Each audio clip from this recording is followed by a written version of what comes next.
Hello there, Dave here. Before we get started with today's episode, I'd like to shout out a couple of things. First of all, a guest appearance I did that you can find over on the Fun and Games podcast.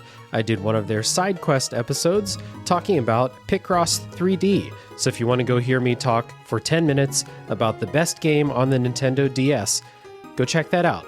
Fun and Games podcast. I'll put a link down in the show notes. Also, our friends over at Retro Hangover are starting their yearly King of Games tournament.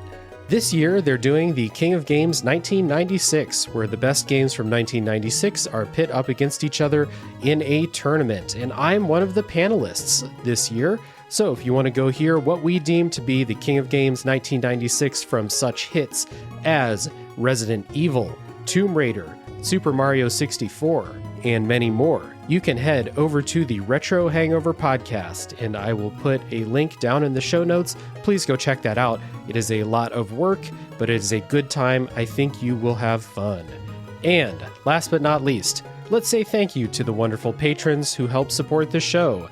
Big thank you to Chris Nelson, the Top 3 Podcast crew, Chris Copleen, Eric Guess, Rick Firestone, Nick Picori, Jill, Jeff, formerly Jerf, Kieran, Soccer, ZNA, Cupcake, Kyle, Christian S., Matt aka Stormageddon, JD, Doug Leaf, Jason Emery, Brian Skirsha, Randall, Jake Martin, Jenny E., Kurt Mattis, a new patron Glenn, and many more. These fine folks once again have gone to patreon.com/RealDaveJackson to help support the show, and you can do that too. You'll get some treats and my everlasting love and respect. Now, that was a lot of announcements, so let's get on to The Legend of Zelda, the Minish Cap.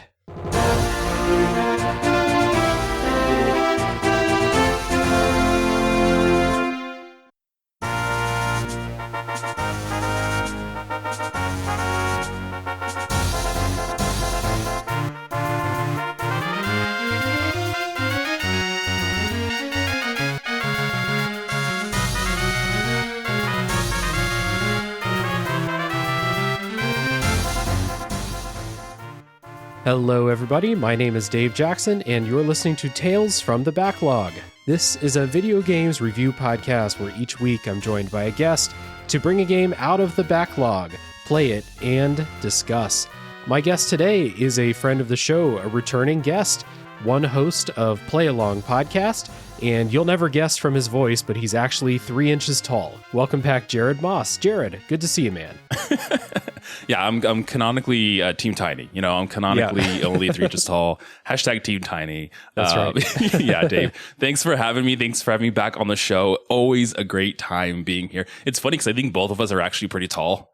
Yeah, I think relatively, like I'm not like basketball player tall, but like compared to the average, I think we're on like the short end of basketball tall. Like, yeah, it's like if I see a basketball player that's my height, I'm like, oh, he made it. But I'm still not like short, you know? I always take it as like, cause I'm about 6'2", right? If Okay. I see people that are taller than me, I'm like, oh yeah, okay, they're tall. Like they're like, I'm like at the like the good amount of tall. Like any taller, you start getting some problems. You start getting some like back issues and things like that. I feel like we're at like a good amount of height. Yeah, I'm about 6 foot. So like I said, like if you see a point guard who's only 6 foot, you're like, oh, all right. Good for him. You just made it, buddy. Good job. Good job. Yeah. So good to have you back. We've got a game. We're talking about height because the game deals with heights and tiny things. Today, we're going to talk about The Legend of Zelda, the Minish Cap, which is an action-adventure game developed by Capcom and Flagship and published by Nintendo for the Game Boy Advance in 2004 or 2005, depending on your region. Always interesting to look back. We had this little mini period in Zelda's history where Capcom was making the handheld games instead of Nintendo, and this is one of those. Yeah, it's always interesting, especially in a modern era where like that doesn't happen, right? Nintendo is definitely they're holding on to their IP very, very tightly. Yeah. And it's an era where they're kind of just like, yeah, you know, play around with our Zeldas and make main series games. Like I think the most we get now is like spin-off stuff if other people are making it, but not main Hyrule series title. Yeah, exactly. Yeah. Yeah, it's cool, and it's not like Capcom is some tiny no-name developer. They're a monster in game development too. But it's always interesting. We got this and the Oracle games and stuff like that. So I'm looking forward to talking about this today. If you have not played The Legend of Zelda, the Minish Cap, here's the spoiler policy for this episode. We are going to hold off on spoilers until the spoiler section, as always. Although this being a Zelda game, the story is, there is a story. There are things that could be spoiled, I suppose. It's not like the type of game where it all hinges on whether you experience the story spoiler-free or something like that. But we are going to have a spoiler section. We'll talk some shop, maybe talk about some bosses, talk about the things that do happen in the story. So if you want to avoid spoilers for the Minish Cap, you can look down in the show notes. There is a timestamp for when those spoilers begin.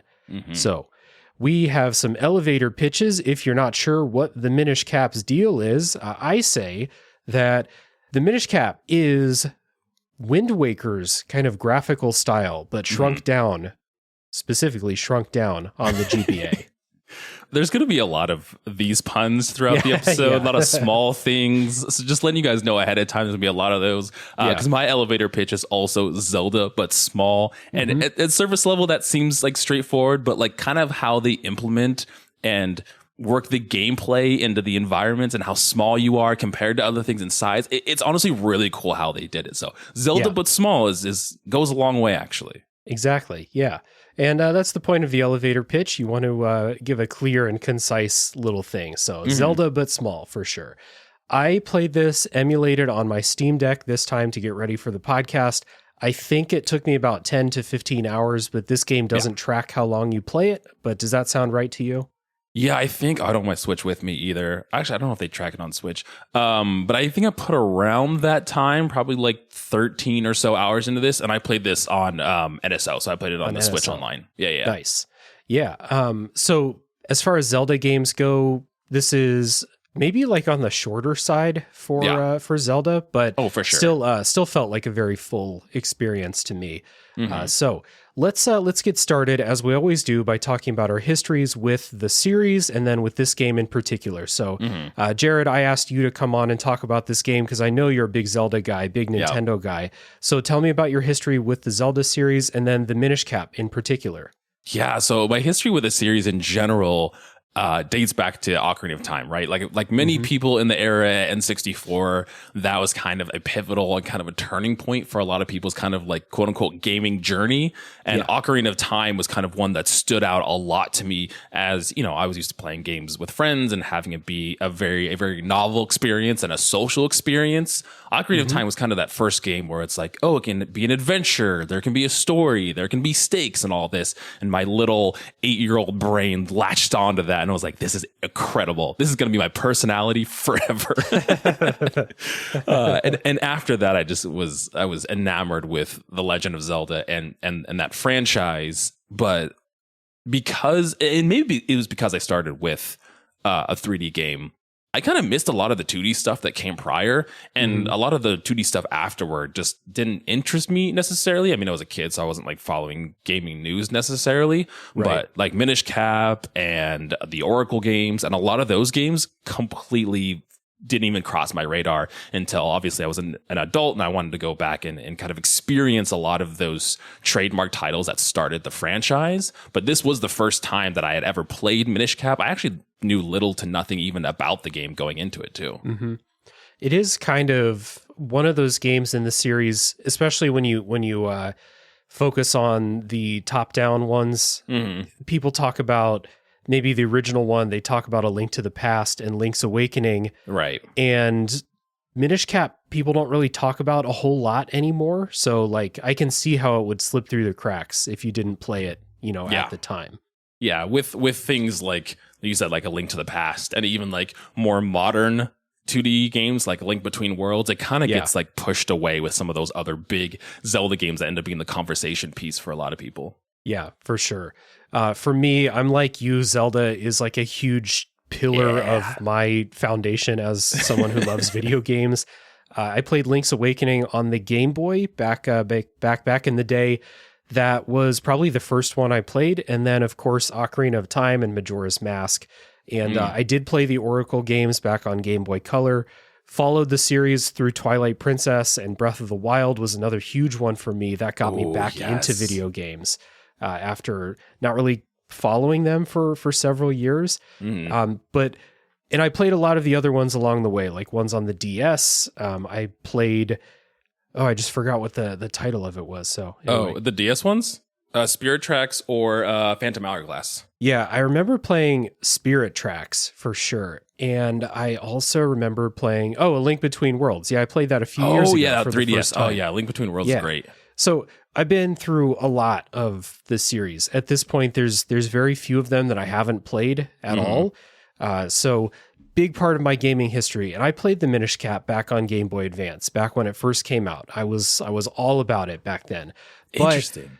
Yeah, that was like 20 years ago now. And I oh, geez, that's wild. It comes up in conversation, the Discord server. And I think Matt Stormageddon brought it up when they were playing it. And I was like, shit, I don't remember anything about this game. So it kind of became one of those where it's like, that might be fun to revisit. And then one of the reasons it's here on the show is it won a poll on Patreon where Matt Stormageddon submitted it for that poll. So thank you, Matt. Congratulations for the big win. Round of applause. Yeah, absolutely. So it won. It beat Mega Man Legends in one of our trademark Super Smash Brothers bot fight tiebreakers for those polls.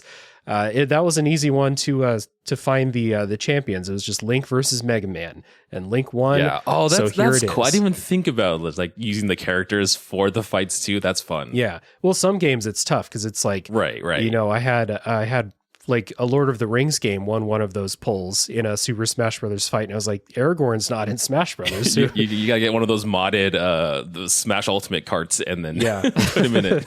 Luckily, there's a million Fire Emblem characters that all have swords. So yeah, there you go. They can take the place. Yeah. So that's my history with this. Zelda's been a huge part of my life.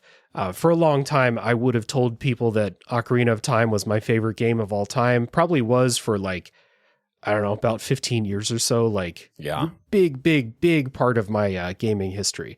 So revisiting Minish Cap here. This was interesting because, again, I didn't remember anything about it. So, like, I don't have nostalgia for it because I forgot everything about the game. But what I do have nostalgia for is the, quote, Zelda formula, right? Yes, absolutely. The old style of Zelda games before Breath of the Wild really shook things up. And I love Breath of the Wild. I did an episode on the podcast about that. Love Tears of the Kingdom. I'm still not finished with that. And I love how those games shook things up, but I still have, apparently, I know now, tons of love in my heart for the old style of Zelda games because, like, I started playing this and it was like, wow, I just found my favorite pair of sweatpants in the closet. They fit perfectly. They're comfortable. I feel at home when I'm playing it. And so there was like a feeling of comfort playing this. But not just that. I actually think this is a really, really well-designed game. It's very, very good. But then coupled in with that, like, feeling of coming back home, like, this was just a wonderful experience playing this. Yeah, there's something about just that formula, right? And it could be nostalgia for sure. I think a lot of it probably is. But this game just, like, holds up on its own with some really good dungeons, some really interesting items, and utilizing those items in the dungeons and everything. Like you were saying, don't get me wrong. Breath of the Wild, fantastic. Tears of the Kingdom, even better. Like, the things they're doing with those games on the Switch is incredible. And I think there's definitely room for both of those formulas, right? Very open world, open-ended, play how you want, solve puzzles how you want. But there's something about these very linear experiences that just hit different. You know, I think there's a place for both of them. I experienced this as well with Skyward Sword because I had not played Skyward Sword at launch, and I played it post Breath of the Wild, and it really felt like it like you said, it kind of felt like I was like coming home, right? It was like this warm, nice feeling, even though Skyward Sword is very condensed compared to something like Breath of the Wild. It was great just being in that old formula again. And it was the same thing with Minish Cap. Yeah, it feels good. And again, I think we'll talk about it when we talk about gameplay, but this is just like the main gimmick of this game is really strong. The puzzles they make out of it are really fun. It's just a really, really well-made game. So I'm excited to dig into it. We're going to listen to a bit of music, and then when we come back, we'll set up the story for the Minish Cap.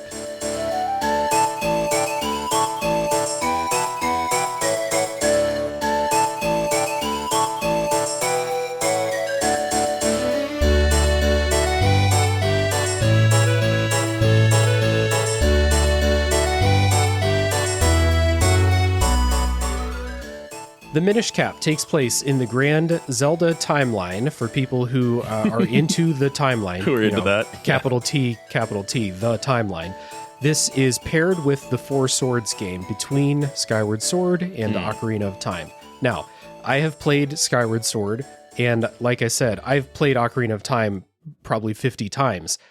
That placement in the timeline means nothing to me personally, but for people who are into it, that is where it is placed. So in the prologue cutscene, when you're learning about the story of this game, you get a little cutscene. It's kind of like a nice like stained glass type of intro cutscene talking about the legend of the hero who used a legendary sword from a race called the Picori to drive off the forces of darkness. And the legendary sword, the Picori blade, was used to seal a chest, which contains the great evil. So you play as Link, which is a shocking development for the series. Yeah, I know, right? Maybe you should have saved that for the spoiler section. You play we should have put that in the spoiler wall, yeah. Today, you wake up and it is the day of the Picori Festival, commemorating this event, I suppose. And Link and his childhood friend, Princess Zelda, are going to go to the festival together. At the festival, there's a tournament, and the winner of the tournament gets to touch the legendary sword. And as soon as they said that, I was like, well, nothing's going to go wrong with this plan. Yeah, obviously that's fine. So many holes in this logic, right? Like this seems like has bad idea written all over it. Yeah, it's like, behind this door is the greatest evil in the land. And there's one key that can lock the door, and the key is in the lock. And if you win the tournament, we'll let you touch the key. You just need You're to on turn the the key. honor That's system. it. Don't pull the key out. Honor system. Don't do it. Yeah, when I was going through the beginning of this, I also was just like, all right, yeah, sure. It seems like some plot holes to have this, container housing all of the evil that's been in the world in the past, and just being like, hey, if you want to touch the key, if you win our competition, you can. It's like, yeah, but again, don't turn the key. Yeah, don't do it. Just touch it. You get one touch, and that's it. That's it. That's your prize. So the winner of the tournament, whose name is Vaati, Vaati, does what nobody could have ever predicted, and he pulls the sword out. It breaks the sword. It releases all the evil. There's a bunch of monsters that get let out into the world, and Princess Zelda is turned to stone. Again, no one could have predicted this. Nope. So Link is tasked with finding the Picori, and the Picori are these tiny little mouse elf-like creatures. They're very, very small, like inches tall. They call themselves the Minish, hence the name, the Minish Cap.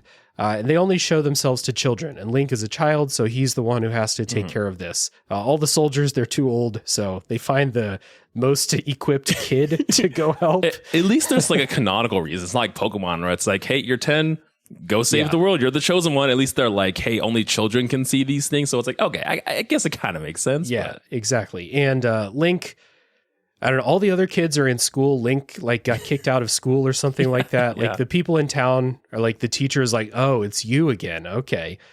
So yeah, he's not going to school. He has time to go find the Picori.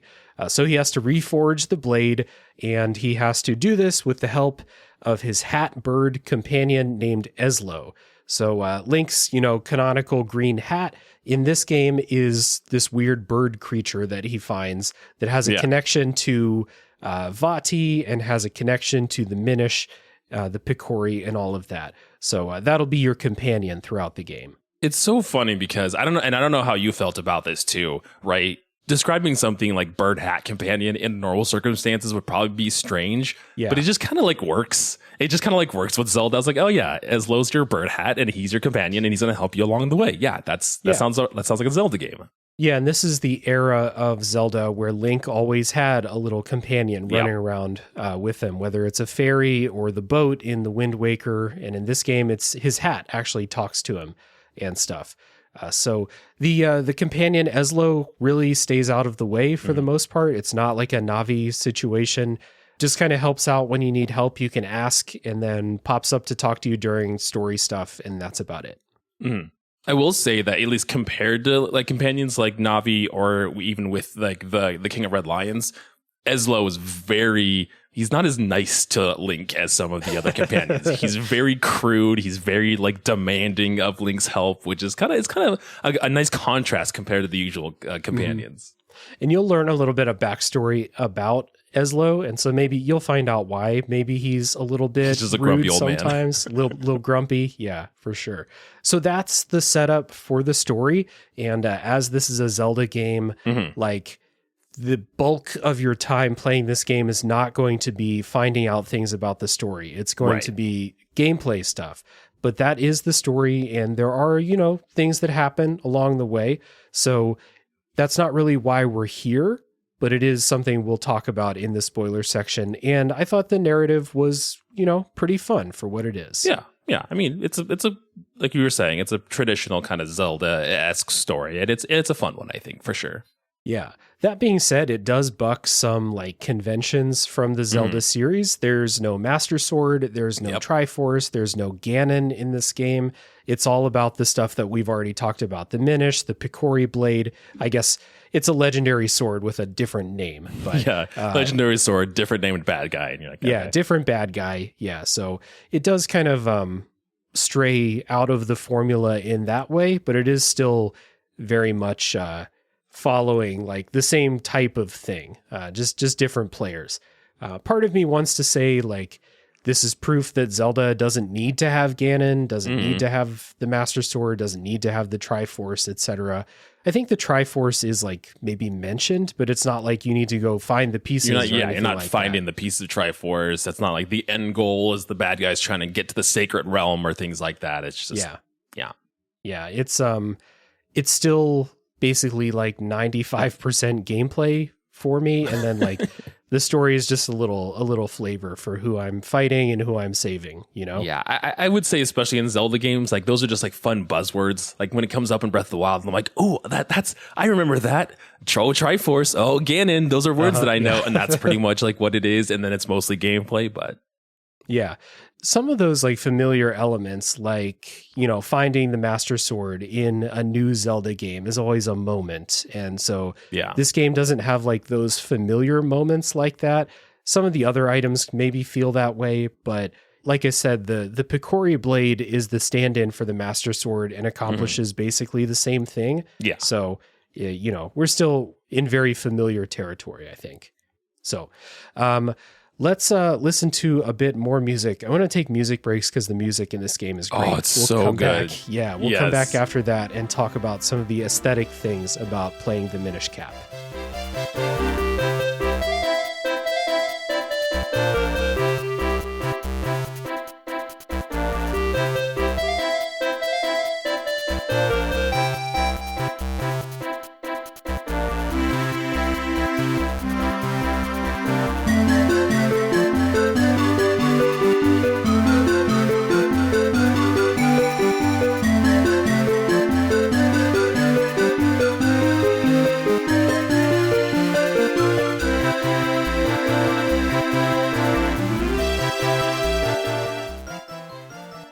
So we'll start with visuals, and as this is a Game Boy Advance game, this is brighter than most other Zelda games, as Game Boy Advance games had to be because that screen was pretty dark.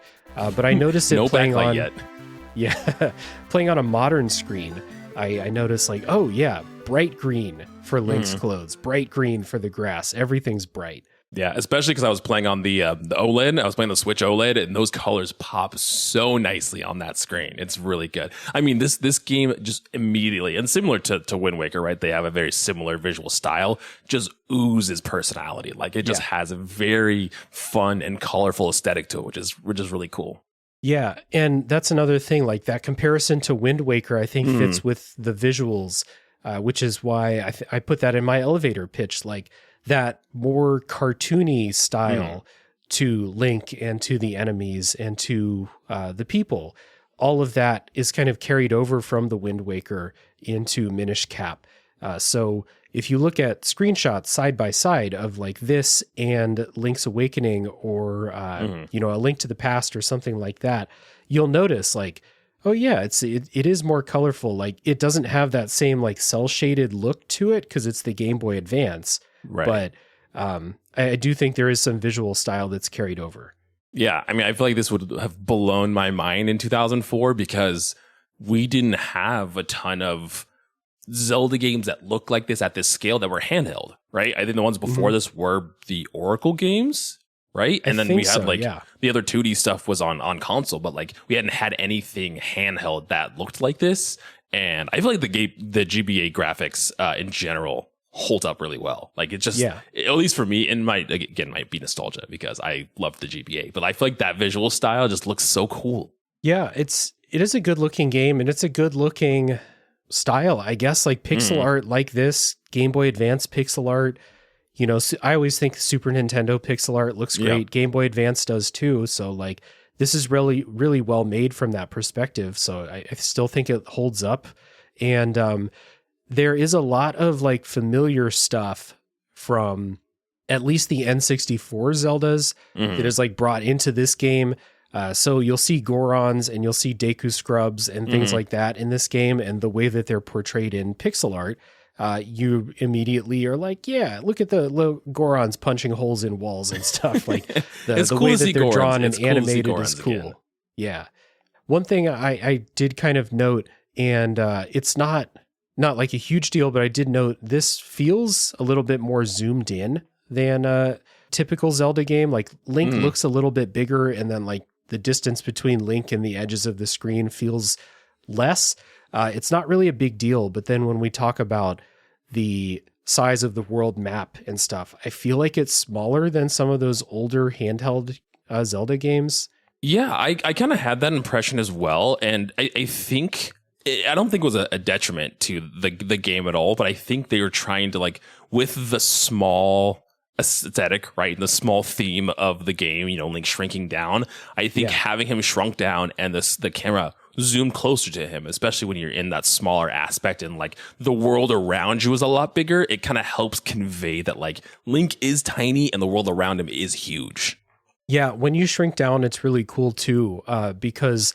when you're on like the regular world, like the overworld, Link shrinks down to 3 pixels. Like there's there's literally a yellow one, like a green one, pixels. and a red one. Yeah. And he looks like a little like jumping bean, like moving around. And they actually managed to make that little bean look like really expressive. Like when you move around and stuff, like it's bouncing around. It's really cool. And then when you go into a place in like the miniature world, when you're shrunk down, they do this really cool like parallax scrolling where like usually they do that where like the background scrolls as you move in the foreground, but in this one you're moving in the background and the foreground is scrolling. So like you're walking underneath like the grass or like leaves or something, and that stuff is scrolling ahead at like above you as you're moving, and it's a really cool effect. And all of those times when you shrink down, it's designed in a different way than the rest of the overworld. Yeah. So it's cool. Every time you're like, okay, I'm shrunk down, I'm going to walk through a log or something, like, you know, some cool stuff, like some Honey, I Shrunk the Kids stuff is going to be in there. Yeah. Well, it's just the visual decisions that they made. Like you said, when you're walking through a forest or whatever, or with Link grass because he's tiny, just like the little pieces of blades and grass that are like peeking out from the corners of the screen that hover over you, that kind of move while you're walking. It's just like those little tiny motifs that help convey that, like, oh yeah, Link is small now, and these things like grass are massive to him. Yeah, it was really cool to see. Like, it's just a nice little visual touch when you shrink down, because shrinking down does become like a pretty big part of the game. So that's cool. There's also a lot of cool stuff visually that like previous handheld Zelda games I don't feel like could really do. The Game Boy Advance is more powerful than the Game Boy, obviously. And, you know, a similar level of power to the Super Nintendo, if I remember right. So like you have, when you walk into the forest, you have like these really good looking sunbeams like shining through the trees and onto the ground and stuff like that. It's ray tracing in our Minish Cap game. That's how playing this shit at like 240p ray tracing, 60 FPS. So good looking game. I didn't, you know, I think that most Game Boy Advance games hold up pretty well visually, especially pixel art ones, and this one looks great. Yeah, and like, again, someone that like, I think now I can determine between 2D and 3D, and like, oh, I like them both, and they both have a spot there. Before, because I grew up with 3D, I was like, oh yeah, 3D games are great, and 2D games are also there too. But I think with this like visual style, even though it is 2D, there's a lot of like dimensionality with a lot of the world that you're exploring too. Yeah, 100%. The music in the Minish Cap is it's a superstar. I mean, it's a Zelda game, so like even my least favorite Zelda games have just absolute banger soundtracks, and this is no exception. Oh yeah, and that was the other thing. The same thing with playing like through Skyward Sword. Again, I love Breath of the Wild and Tears of the Kingdom, and they have their own take on musical tracks. And the main theme of Tears of the Kingdom will be stuck in my head for perpetuity.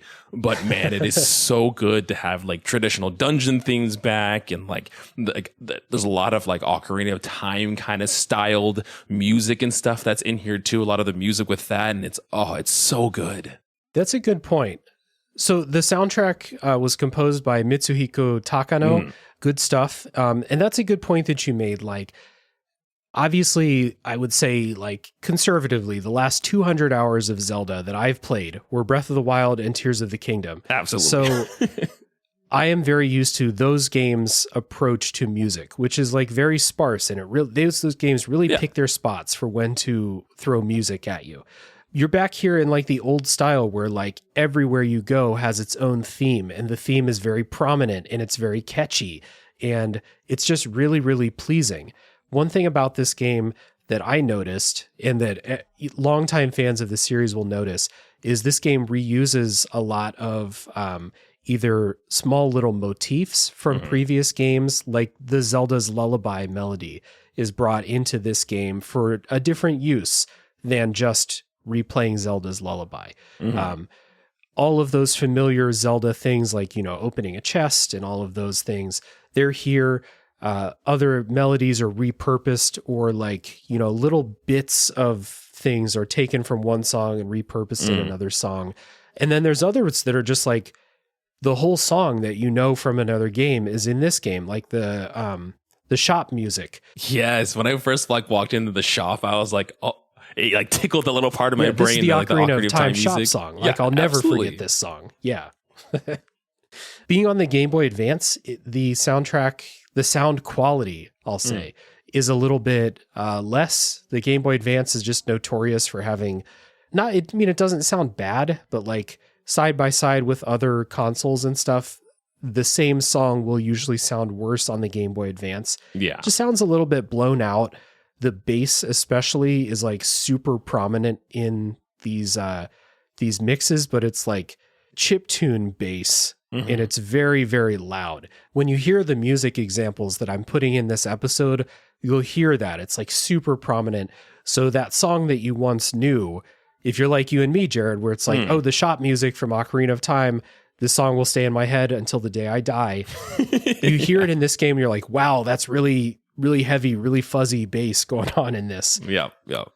It's not terrible by any means, but you're right. It does have this little bit of kind of blown out sound to it, where it kind of seems like there's just a little bit too much bass that's in there. It's coming forward just a little more than everything else. I think it's funny, just 'cause it was the shop music specifically that I was like, oh yeah, okay, I'm here for this music. I remember this.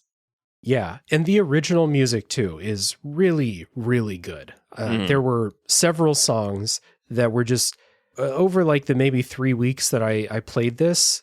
Several songs that were just competing for that space in my head, where like I usually have a song stuck in my head from a game I've been playing, or like, music I've been listening to. There's usually something that's just on repeat in my head all the time. And this game had several songs vying for that spot. So like the Hyrule Castle Town song is super catchy, super upbeat. The Minish Woods song is really good. The Mount Crenel song when you're climbing the mountain is really, really like an epic, heroic track. And there's just so many. Like, I was looking through the soundtrack earlier today, and I was like, okay, I'll look through here, listen to some songs, kind of get back in the flow of things, and then sooner or later it was like, I've listened to like 25 songs. They're all awesome. I don't know. I'm going to have to cut some of my children, to put them in the episode. I was going to say, choosing songs for the breaks here is going to be an interesting choice of which ones to pick, because they're all so good. Yeah, absolutely. Yeah, and it's like you were saying, I think it's because it's kind of a good repetition. All of these areas that, in front of the Castletown area, the castle itself, all of them have their own unique, specific soundtrack to them that loop and cut and play when you walk into these areas, when you're in Castletown, when you're leaving Castletown. And I think it's just the right amount of repetition. And it could be because they're familiar to me and it's like nostalgic to me too.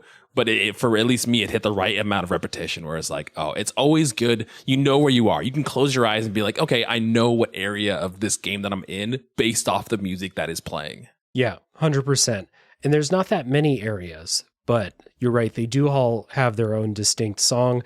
But even now, as I'm thinking of like the Mount Crenel song, for example, that has part of the main Zelda theme in that song. Woven into it, yep. Yeah, so it's really well made, and just a testament to like the people who worked on this game. We'll talk about gameplay in a second, which I also think is just really well made. Like Nintendo obviously gave Capcom their trust in putting this game together, and they delivered like everything that you would expect from a Zelda game. Like they got it. I wonder how involved Nintendo was with like this development, right? I mean, I imagine like to an extent, just like, hey, how are things going? Are they looking good? But I'm curious of like how involved they were in the actual development of both this and the Oracle games. Yeah, I'm sure that Nintendo was like keeping an eye on them, meeting with them, discussing the progress of the game and stuff. I know that there were people that like worked at Capcom and then went to Nintendo. Basically, like they worked on these Zelda games, and then they're just like, hey, we're going to start making these games again. Why don't you come work for us and just keep making these games? I'm not sure like where along the timeline that happened, but there was like this multi-game collaboration here in like the early 2000s. So yeah, I'm sure that they were involved. I don't expect Nintendo to just give, here's our property and we'll check back with you in about 3 years. How's that sound? Yeah, I remember when we were doing our episode on the Super Mario Brothers movie. I remember looking up kind of like the history of that, and Nintendo was very much like, just do what you want, and we all know how that turned out. So after that, they're like, maybe not. Maybe we should be a little more involved with some of these projects because... Right. So all told, music, visuals, aesthetics... Good. Great. I mean, not that I expected anything different, but Zelda games usually deliver on both of those fronts, and this one is no different. So let's listen to a bit more of that music. When we come back, we'll talk about what it's like to play the Minish Cap.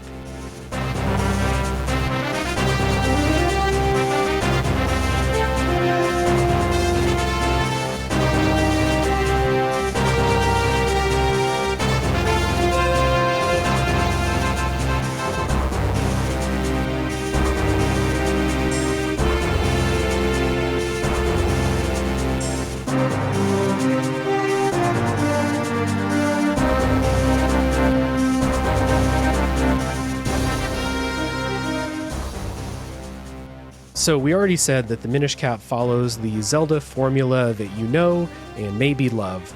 So it's from a top-down perspective. You get your sword at the beginning, you get a shield, and it follows that same kind of formula. You get a key item that helps you get into a dungeon. Inside the dungeon, you probably get another key item that helps you do like the second half of that dungeon and fight the boss. And then after that, something will let you go repeat that process 3 or 4 times. Yeah. And then you go fight not Ganon, but the stand-in Vaati in this game. So this game has those kind of standard items that you might expect from especially the handheld Zelda games or the top-down ones. The Pegasus boots, the bow and arrow, the power bracelet, the flippers that let you swim, those typical things that gate you off from going off of the path that you're not supposed to be on. Almost Metroidvania-ish in a way. That's not a conversation for today, but I did have the thought when I was playing. It was like, you know what? Very, very similar in structure for sure. Yeah, but that's the formula. You can make that argument for sure. I could see someone making the argument that this could be a Metroidvania. Yeah. So like we both said at the beginning, like this formula, the Zelda formula, is something that we're both very familiar with, and both of us have nostalgia and love for. It is just like, I think, again, that Breath of the Wild was a good decision for Nintendo to completely break from it and try something else, because I played Skyward Sword and I thought that game was just like, it was one too many, you know? It was like something had to change. But during like this period of time, they had just figured out something that works. Like, this is a type of game that you plug in new ideas into this same formula and you come out with just quality games over and over again. And so this fits right in there. Like, in this game, that loop of find an item that lets you in the dungeon so you can find another item that lets you finish the dungeon and fight the boss never got old. Like, the 10 to 15 hour runtime, I think, helps, but I never got sick of this. And it might be because, again, that 10 to 15 hour runtime means that this is a much leaner experience than Skyward Sword, for example, which I felt like the tutorial in that game was 10 hours long. Right. And that's what I was going to say too. I think that the runtime on this also helps because with even a game like Tears of the Kingdom, with the length that could be, I can see the formula maybe wearing thin a little bit if it's not like paced correctly, which is what we see with Skyward Sword, because that game is very awkwardly paced, where you feel like you're doing a ton in just the intro. And then afterward, you're like, oh, cool, I did my things I need to do. And they're like, oh, wait, there's 3 more things you have to get. And you're like, okay, fine, sure, why not? So it's, I guess we'll say it's streamlined as far as like, far as this formula goes. This game's shorter than Wind Waker. It's shorter than Ocarina of Time, stuff like that. Other things in the formula, when you fight bosses, they are more like puzzles to figure out rather than, you know, typical boss fights. They will have a weak point that you can either see or you need to do something special to expose. Once you figure out how to expose the weak point, the bosses are mostly pretty easy, although I did find some good challenge in some later boss fights in this game. Yeah, no, there's definitely ones that are challenging. Most of them are the find the thing that reveals their weak spot, do that 3 times, and then defeat them. Very, very traditional boss, Zelda boss kind of formula. Yeah, exactly. There were a couple, especially later in the game, when you have more items, where it was like, so the first boss that you fight, maybe you have 1 key item. So obviously that's the one that's going to help you beat the boss. Later in the game, it's like, I have 10 key items, but only one of them is the key. And it's a challenge figuring out which one is which. And I died a bunch of times trying to figure out which one is which. And there were a couple times where, like, I don't know, my patience wore thin, and it was like, I have 10 key items. I tried 9 of them. Right. I didn't try the one I needed, and I got frustrated and checked a guide, and I was like, well, of course it was the one I didn't try. You know? Yes, and there's one specific one that I had that exact experience with, where it's like I tried everything, and it was the one that I didn't try that ended up being the one. Yeah. I also did the thing, and you guys at home can decide, is this cheating? Is this not? You know, this is a system that's implemented into the game. NSO obviously has the save states and the rewind feature a lot. So there's many times where I did utilize the rewind feature if I like for those specific circumstances where I tried an item that didn't work and lost a heart. And I was like, okay, let me rewind real quick. Again, some people can see that as cheating. It's an actual mechanic in NSO. So yeah, I mean, it's a Zelda game. Like, let's not take this too seriously here. Like, you know, if you die against the boss, you restart, you know, near the boss room anyway. So it's not like exactly. I'm just saving myself a walk. So it's just like, see, yeah. But most of the bosses were pretty fun to figure out, and that kind of like institutional knowledge with how Zelda games work or worked will help when you play this game. Knowledge of like what to expect from the dungeons, what to expect with a boss fight, like that helps most of the time. And even if you don't have it, I don't think that it would be too hard to figure out. So the formulaic stuff, the stuff that you can expect, I think delivers in a good way in this. Yeah, I mean, there's some of these bosses that are just like ones that are repeated many a time in other Zelda games, and not only many times, but with the very same mechanic to beat them too. So, there is at least one enemy that I remember that is just from A Link to the Past, just in this game. No changes to how they work at all. They're just here. No. So, again, that knowledge of past games is always helpful in these, and in here too. Some of those new items that you get are quite fun too. You get an item that will flip things upside down called the Cane of Pachi, which is good for puzzle solving, but also good against fighting armored enemies. Yeah. And some bosses where you might not expect that that's the thing that you need. That was often like a key part of my arsenal that I like assumed was useless in this fight, and it was actually the thing that I needed. Oh yeah. I use it similar to like in other games like A Link to the Past, right? The boomerang was like the thing that I always had just because it was the thing that stunned people all the time. Yeah. The cane I used constantly because I just always had that on me because it either would stun enemies or would be the thing that you needed to defeat some enemies. So I always had that on me. This game's version of Rock's Feather, it's Rock's Cape in this game, I thought was a lot of fun because instead of just jumping like you do in Link's Awakening, you can jump and glide, and it's cool. Link is officially Batman, is what is happening. He has a cape. Absolutely. He is the Cape Crusader, and he's here to bring justice to Hyrule. Yeah, exactly. So I think it's safe to say that Breath of the Wild with the glider owes a lot to the Minish Cap with Rock's Cape. Exactly. Yeah.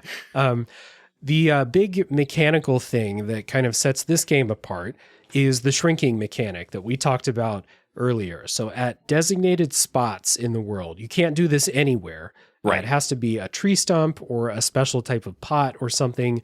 Link can shrink down to this like microscopic size, again, like 3 pixels tall on the screen.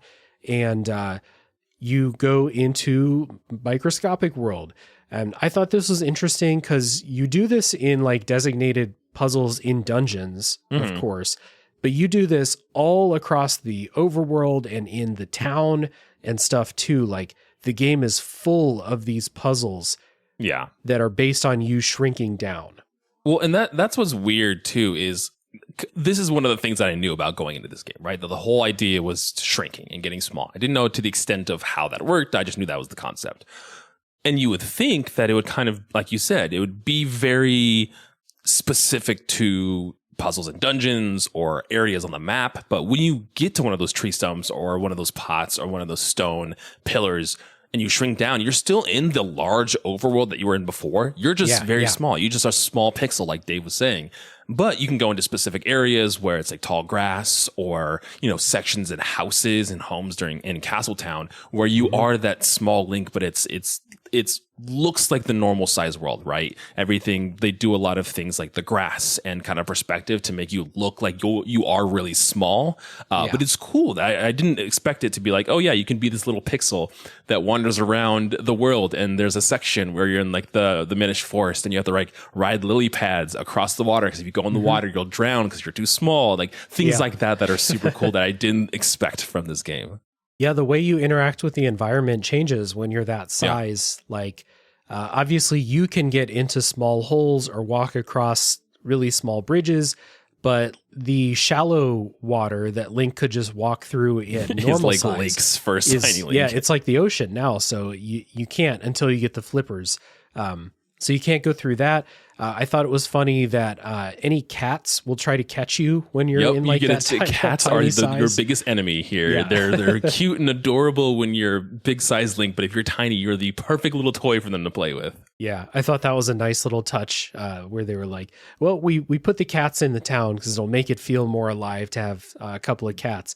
Well, what would a cat do if it saw like this little jelly bean bouncing around? It's going to try and catch it. So I thought that was cool. And it's like you were saying too, they still, because Link has like a roll, similar to most Zelda games, you kind of can roll forward as like your momentum, as like your run, so to speak. And you can still do that when you're tiny 3 pixel Link. But when you're that Link, there's kind of like a little bubble that shows Link's face that kind of shows his like emotions of when he's getting hit and when he's rolling and things like that. And I think that little touch was really cool because it still shows that like this little thing that you can barely make out as a person is still a human, right? And it's still emoting and it still gives personality. Even though me and you and the player knows that that's Link, that little kind of nod showing Link's face just helps the player visualize like, oh yeah, this is still a person. Yeah, for sure. And it's probably there too to help everyone keep track of this little thing fair. moving around the screen. But you're right, the little emotes that Link does in that little bubble are nice. When you're in this shrunken down state, you can't fight the regular size enemies because they would be like giants to you. So you have to avoid any enemies that you might see on the overworld.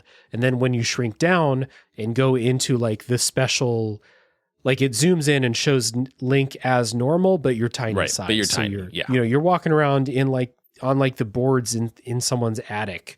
Or that was the coolest touch. Is like the shop. You're walking around the shop and you can kind of see it's blur. It's like has like a Gaussian blur kind of effect. You can see down into the shop, but you're like walking along like the rafters above, where there's a bunch of like Picori and Minish and everything. Super cool touch. Yeah, and like little bugs and stuff. So those are your enemies when you're this size, is fighting things that are the same size as you, which I thought was a nice touch too. Yeah.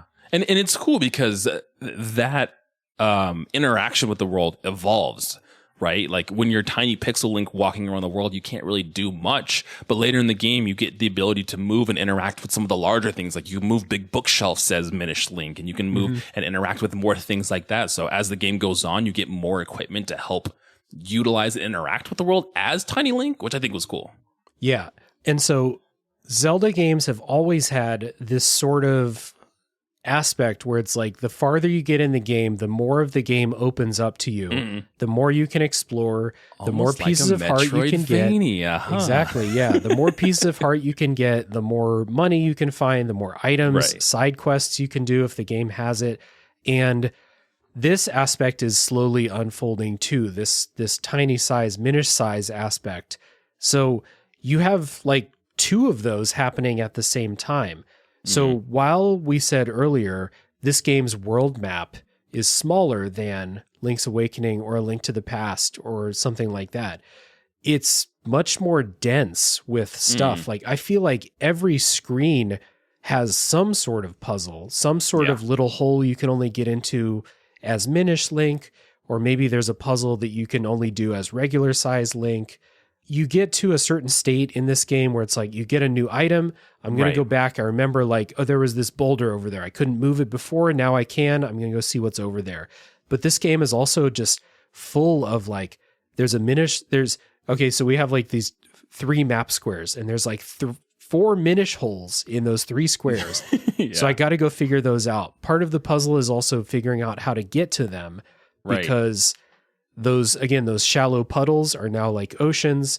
That kind of low grass, or that grass that Link could cut down at regular size, you can't do anything with it anymore. It's a forest to him now. Yeah. So there is a bit of puzzling out, like, how do I get to the place? And the place where this like really shines is in Castle Town. Yeah. Castle Town is like just a brilliantly designed.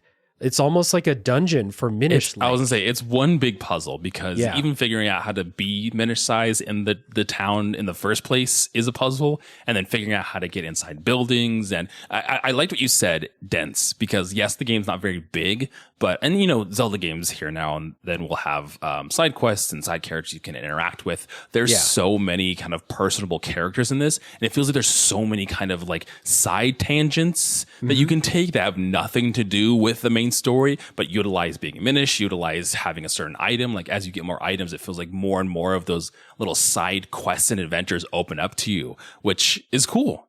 Yeah. I think that if I played this game for 15 hours, I spent at least 3 of those hours exploring the town as Minish Link and just trying to figure out, like, I can see something in that house, but I need to find a way, like, up onto their roof and down their chimney as Minish Link, but I can't get on the roof because there's something blocking me and I have to get past that. In order to get past that, I've got to do something else in a different part of the town. It's like this big interconnected puzzle, and it's just so cool to play around with.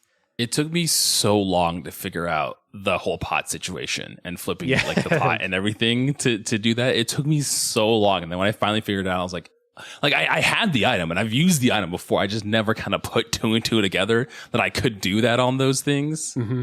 There were a couple things that I kind of bashed my head against, and then the answer was pretty obvious. Yeah. Once I figured it out, there was one thing where like the Picori in the town tell you like this legendary journey that you have to go on, where they're like cross the raging river and then climb the climb the eternal ladder and then go through the beast's lair and all of these things. And it's like literally like you walk across this tiny like sewer ditch and then you climb a thing and you have to avoid a cat and then you get an item. But like the way they describe it, it's this grand adventure. And like the way there's those two worlds happening in this game, the regular size and the Minish size, is just really, really good. So even if you are somebody who is like, I don't want to do the standard, like the 4 temples, get the items, go fight the boss, or the 8 temples or whatever, the fact that this game mixes in like this world within a world really, really keeps it fresh. And I just loved it. Oh, well, even just seeing the, because the whole lore of the Minish, the Picori is like, only children can see them and everyone can't see them, but they can still kind of interact with the rest of the world. And to the extent of like with the shoemaker and how you go about getting like the Pegasus boots. And I didn't even realize that's an actual like story called The Elves and the Shoemaker about, a shoemaker, not finishing his shoes at the end of his shift and waking up and his shoes being finished and completed, and they were done by these like little elves and everything. That's kind of where the story of this came from. And it's like, it's still cool to see the Picori also interact with the larger world too. Yeah. For sure. And luckily they're nice. They're not like, they're not like gremlins, like fucking people's lives up or anything. But yeah, just helping that guy make shoes. They're kind of just chilling in the walls, reading books or whatever they're doing in there. Oh man, this would be a completely different game if like the Minish were actually like our bad guy and they were just this mischievous little creatures that no one could see, but like bad things kept happening and you had to go take down the Minish. Yeah. But no, they're chill. They're cool. No, they're cool. They're chill little. They just want to help. Yeah. There's another puzzle mechanic that is introduced slowly as you play the game where Link can make copies of himself. As you beat the dungeons, you kind of infuse the sword with these different elements, restoring the sword to its former power.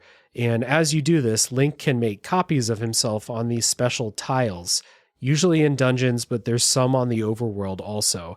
These are mostly used to push big rocks out of the way or big blocks, but there are later things where this is used in combat where you need to maybe hit these 4 things at the same time. Yeah. I thought this was like a kind of cool concept for puzzles. Anytime combat got involved, this really sucked because you can't get hit at all. That was it. The second you get hit, you lose your copies. And I don't know if this happened to you. It could just be me. But like when you first get this power, could not figure out how to do it.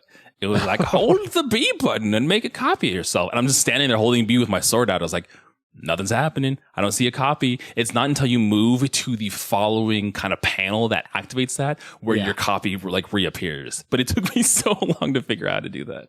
It takes a while to charge up the sword too before you can do that. And so like when you're doing this in combat, you just got hit. You lost your copies. You have to go back to the tiles and try again. And you just have to sit there for like 5 seconds while the sword charges up and just hope that the boss doesn't run over and hit you again. Because if it does, you have to restart that process again. Yeah, there's some bosses and there's some kind of combat gauntlets that utilize this, and it is a pain. Because like you said, you get hit once, you got to do it all over again. Yeah, so as much as the shrinking down mechanic was a big win, I thought that like this one was hit and miss. When it's used for pure puzzles, I thought it was pretty fun. Yeah. And then when combat got involved, I could do without it. I will say one of like my favorite items that I got, or one of the things that felt like the most useful. A simple one, but literally the flippers. I can't tell you how many damn times I fell in the water just walking around Castletown. Like just the water that's over there that you fall in, and then you lose a heart or like a quarter of a heart or whatever, and then you get the flippers and you can swim. And I was like, oh, I don't have to worry about falling in this water anymore. Yeah, exactly. There's one other thing about gameplay that is, I think, unique to this game, which is collecting kinstones. And these are like if everybody in the world had one half of a heart locket and there was a random person in the world that had the other half. And if you met the person that had the other half of your heart locket, something magical would happen somewhere else in the world. And so you find these kinstone half pieces as treasure around the world a lot. It's like the main treasure. This and pieces of heart are the main things you'll get.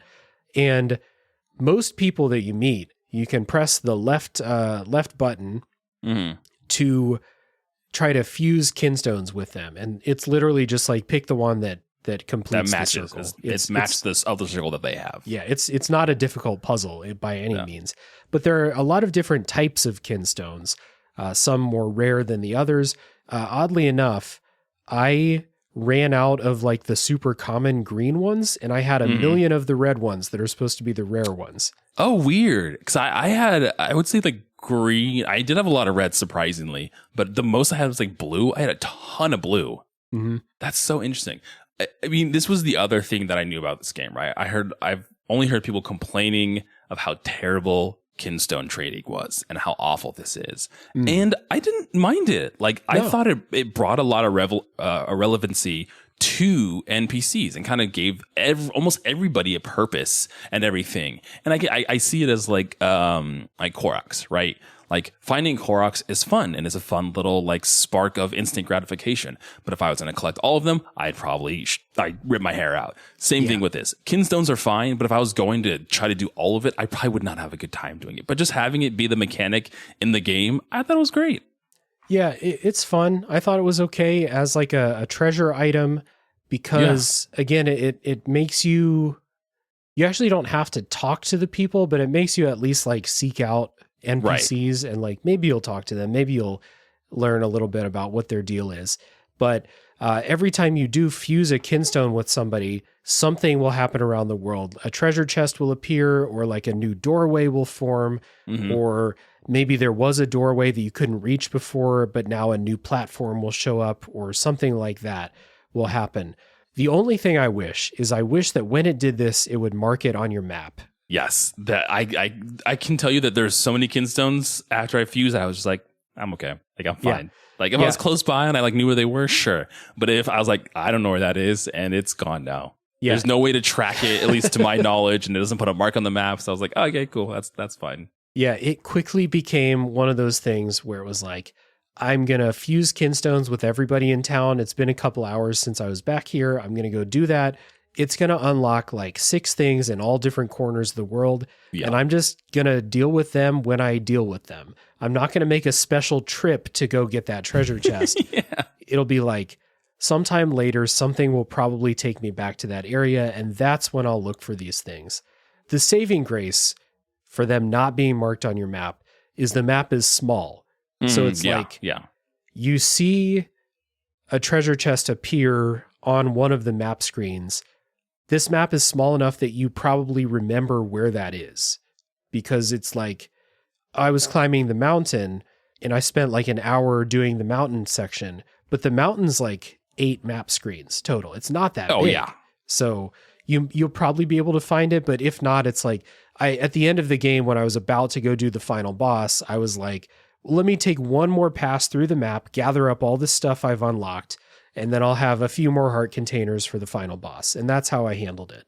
That's what I did right before I kind of like ended, because I was like, oh, I was kind of seeing like a walkthrough of like how it's broken up and everything. I was like, before I like finish the game, let me just do some of these kinstone stuffs and go through here. The only time that it was a problem is there's a section where narratively You have to go around like the cloud section. You have to go around and find them. I think that was less Kinstone and more of me just getting absolutely lost to try to figure out how to traverse that area. But because the Kinstones was the thing that you had to do to kind of like activate the further progression of that, I was like, okay, this kind of sucks. Like this wasn't a good time. Yeah. So the Kinstones, when you deal with the NPCs, those are bonus treasures. You don't have to do it. Right. Like all it's going to do is get you some more money, or I think that's the way you get some upgrades to your stuff, like maybe like a bigger bomb bag or something like that. Some heart pieces as well will open up that way, but that's optional. Yeah. When it becomes like in order to make progress in the main story, you have to get these 7 Kinstones. Then it's just keys. It's not interesting or like a reward anymore. It's just literally find these 7 keys. So that kind of sucked. I agree. Especially that one in the clouds. I hated that section. God, yeah, I hated that section. And to be fair, there's some really cool things. Like that's how you get, like they have remote bombs in this, which wild for a 2D Zelda game and kind of a before Breath of the Wild kind of mechanic. But you get those by fusing Kinstones with somebody in the Minish village. So it's like you do get some really cool items and upgrades from fusing Kinstones. Yeah.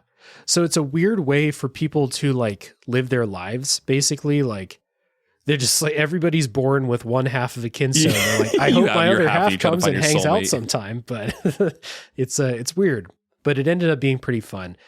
I guess the only drawback of it is like that lack of immediate reward for fusing. It's like, you know, I fused a Kinstone and these vines disappeared from a tree, and now I can go inside the tree and there's going to be something in there, but that tree's kind of far away and I don't want to go all the fuck out there just for that one tree. So I'll deal with it later. I can see some people, and it kind of adds to the theme of just this game and this entire overworld just being a puzzle. Like everything, everywhere you go, it has some kind of puzzle for you to solve, whether tied to the narrative or just, you know, with these Kinstones. So it kind of brings relevancy to all those places. But most of them I did not care about. Ones that were like immediately adjacent to my current location or my destination, I was like, sure, I'm already heading over to the mountains. Let me go over there and do that thing. If it wasn't, I couldn't care less about it. Yep. And again, that made the final like sweep through the map before doing the final boss a pretty fun and rewarding experience, because I had, you know, like a dozen treasure chests that were just hanging out that I hadn't collected yet. So that was nice. Did you have? Oh, I was gonna say, did you have kind of a favorite item that you were using? You know, in a lot of Zelda games like this, you would use the Pegasus boots to move really quickly across the map, but I didn't in this one because rolling is really fast. And rolling's great. I don't know. I think it's a Steam Deck thing. I don't know if it was like this on the Switch. So the roll button is R1 or RB. Okay.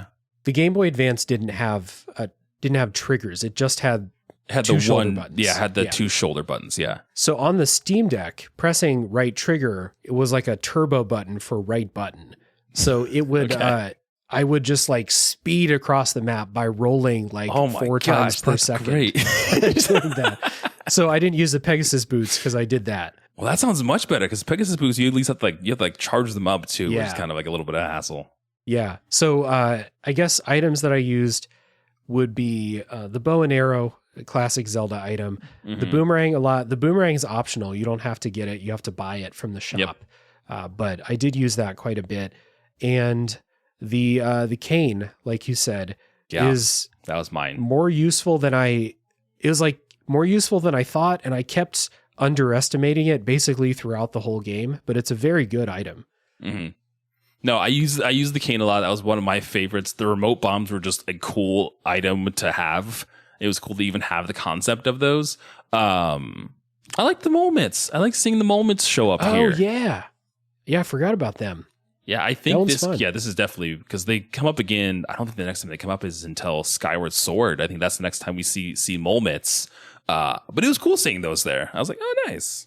Yeah, it was cool and really satisfying. So for those who don't know, the Molmits will let you dig through like these kind of soft walls of, you know, dirt or whatever.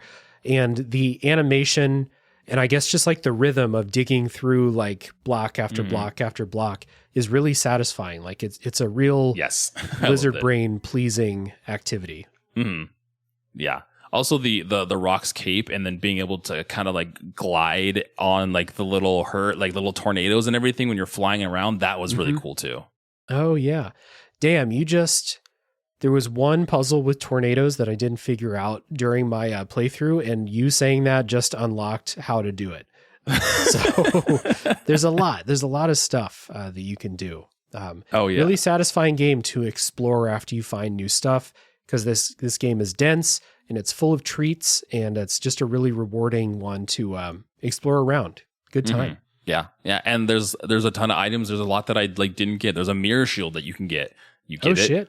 By kinstone trading. Like there's so many items that you can, the remote bombs or kinstones. There's like 4 or 5 quiver upgrades. There's a light bow. Like there's a lot of things that you can also get that that are off the beaten path. Yeah. Very cool.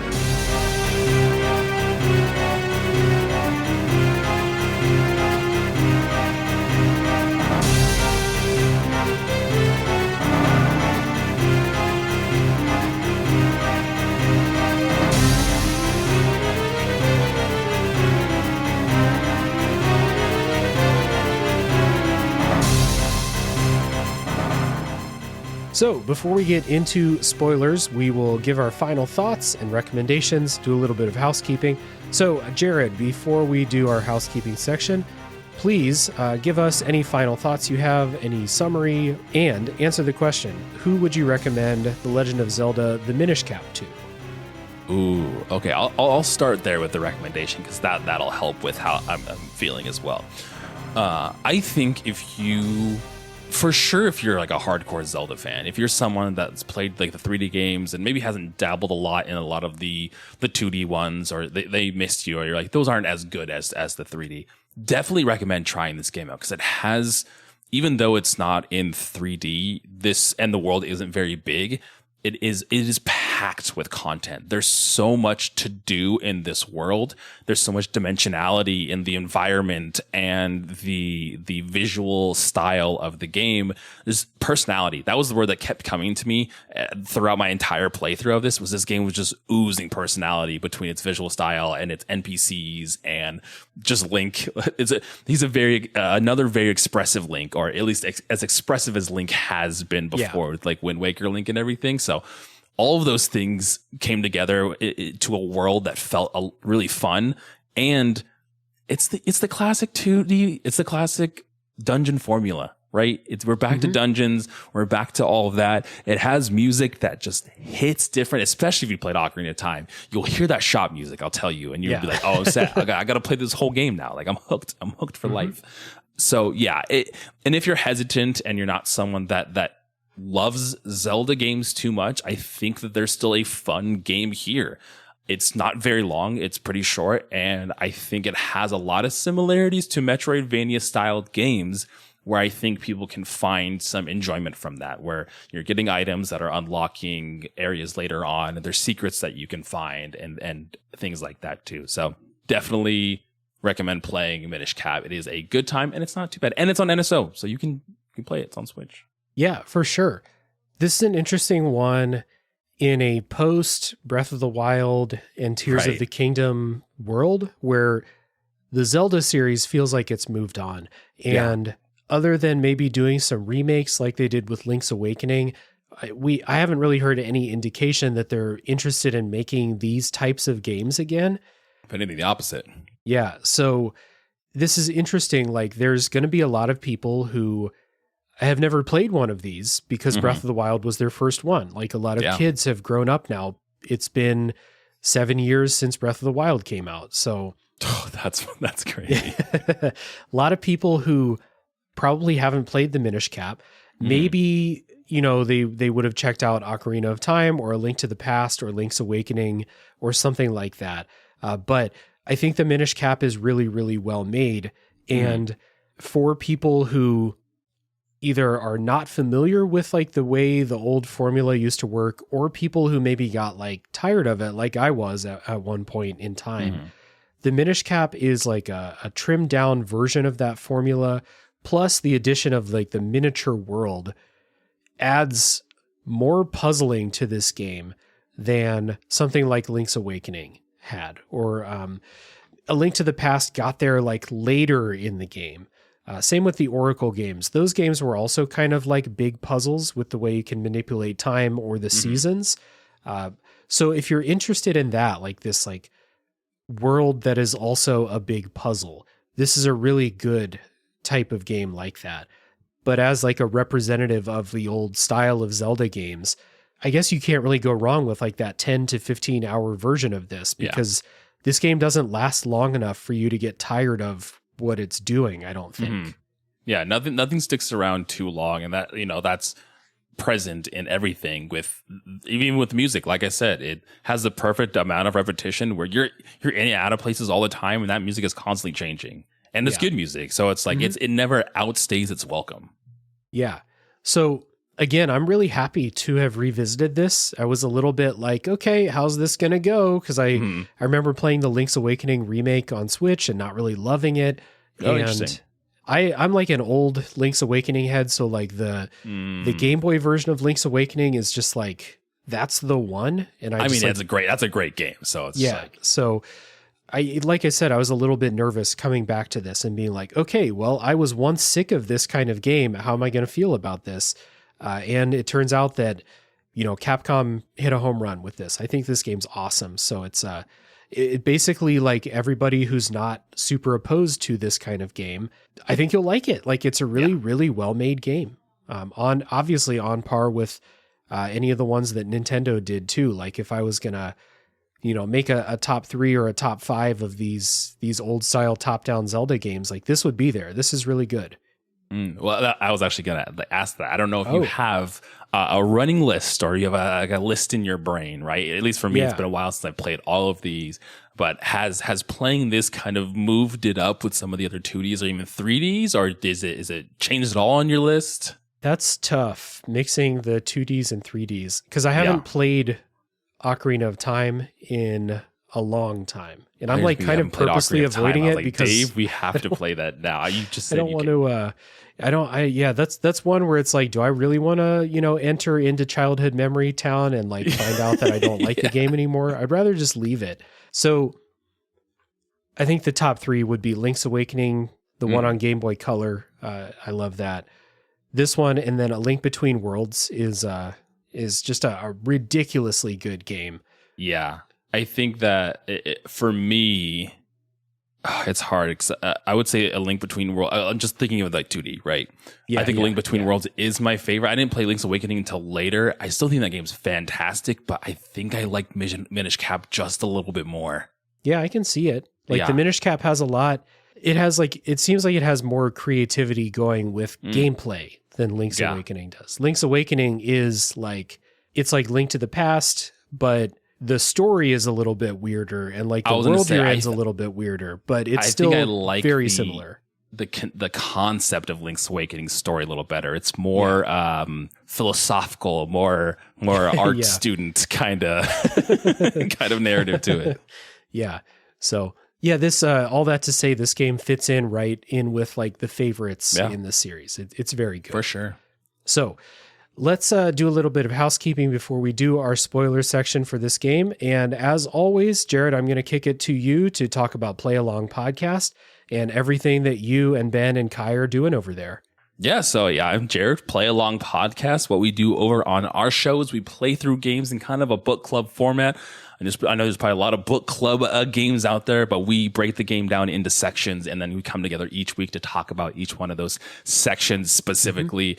And there's 3 of us on there, and we have a very wide range of games that all 3 of us like. So we play a lot of different things between Pokemon and indie games and Metal Gear Solid, and there's just so much variety of things. So you're bound to find something that you like to play along with or listen to. And then we have a side series that we do called Get Wrecked, Get, where we kind of take ourselves and another guest and we kind of swap game recommendations. And that is probably one of my favorite things that we do, because it's just a lot of fun to, slowly chip games off the backlog. And it gives people and us a chance to just talk about the games that we love and that are important to us. Yeah, I've been a guest on 2 Get Wrecked episodes where... Yeah, you were our first returning guest of Get Wrecked. It's a big honor. You made me play Until Dawn and more recently Sunset Overdrive. And I made you play Dark Souls and Stranger of Paradise, Final Fantasy Origin. What an interesting combination there. Yeah. So I like that series a lot because I like having guests on your show. You guys don't normally have guests on your main series. Yeah. So having you guys with guests is always fun. And then it's a good way to get people out of their comfort zone sometimes. Like me with playing Until Dawn, I was very much not up for that until I started it. I ended up really liking that game. Yeah, I would have never touched a Dark Souls game if it wasn't for you. Yeah, so it's a good series for getting people out of their comfort zones. And then more recently, we kind of both chose like backlog games for the more recent episodes. It's kind of like calling your bluff. Like, oh, you really want to play that, huh? All right, fucking play it. Let's go. Let's do it. And all that's on your backlog. Let's go. Come on. And then your main series where you take time to like slowly work through a game is always good to kind of put sections of a game under the microscope. Like it might just be, a couple hours of game that turns into a couple hours of podcast. So the Disco Elysium series is one of my favorites. I love that game. Yes. And that game is so dense with things to talk about that like a show like yours really gives those sections time to breathe, Well, it really helps us, and it's been fun kind of every now and then listening back to some of those episodes, because it really gives us time to like really fine tune how we feel about an experience, right? We're really chipping down to the little bits and pieces, especially with like Disco Elysium. We played through one of our first games we played through was Kentucky Route Zero. Like those games really, we sat down and like theorized on concepts and ideas, and those games get very philosophical with a lot of deep topics. So like that format helps us just like very meticulously go through those feelings. Yeah. And you guys did a Zelda game. You've done a couple Zelda games before. So if there's Zelda fans, we did Wind Waker, and we have an episode on Breath of the Wild, but we didn't go through it in its entirety. And then we did Tears of the Kingdom in its entirety, which was a lot. Yeah, a lot. Yeah. Good show. I listen to your show all the time. I appreciate you guys, you and Ben and Kai, who are not here with us today, but love those guys' contributions to the show as well. So I put links down in the show notes. Everyone can easily find Play Along Podcast and everything that they're doing. A lot of content over there and always quality. So highly recommended. And when I talk about myself for the next minute or so, you can go over and check out what Play Along's been doing in the time since we recorded this. There's going to be some new stuff that Jared doesn't even know about yet. That's going to be on the podcast. So for this show, same things to help the show as always. Always appreciate ratings and reviews on Apple Podcasts, Spotify, Podcast Addict, and anywhere else that allows it. The show's on YouTube now, so if you like to listen to podcasts on YouTube, it's there for you, and you can do the old like and subscribe thing over there to help more people find the show. That's appreciated. You can listen to my other podcast. It's called A Top 3 Podcast, where we do top 3 lists, we do drafts, etc., etc. That's a good time. There is an invite link to the Discord server down in the show notes as well. We would love to have anyone who likes this show join the Discord server. That sounds like I only want people who like the show, but like, let's be realistic. If you hate the show, are you going to join the Discord server? Are you even listening an hour and a half into the episode if you hate the show? I mean, if you are, thank you. I appreciate you. I love you, even if you don't love me. And finally, if you want to support monetarily, you can do that at patreon.com/realdavejackson. Like I said at the top of the show, this game won a poll to come on the show, and I do monthly polls, and patrons at the $10 tier get to submit games for the polls. So you can have some say in what I do on the show. Otherwise, any patron gets to vote in the polls, and there's also bonus episodes and all kinds of cool stuff. And any support that way is always appreciated. And that was a lot. So I'm going to rest my voice while we listen to music for the next minute or so. And when we come back, it's going to be full spoiler time for The Legend of Zelda, the Minish Cap.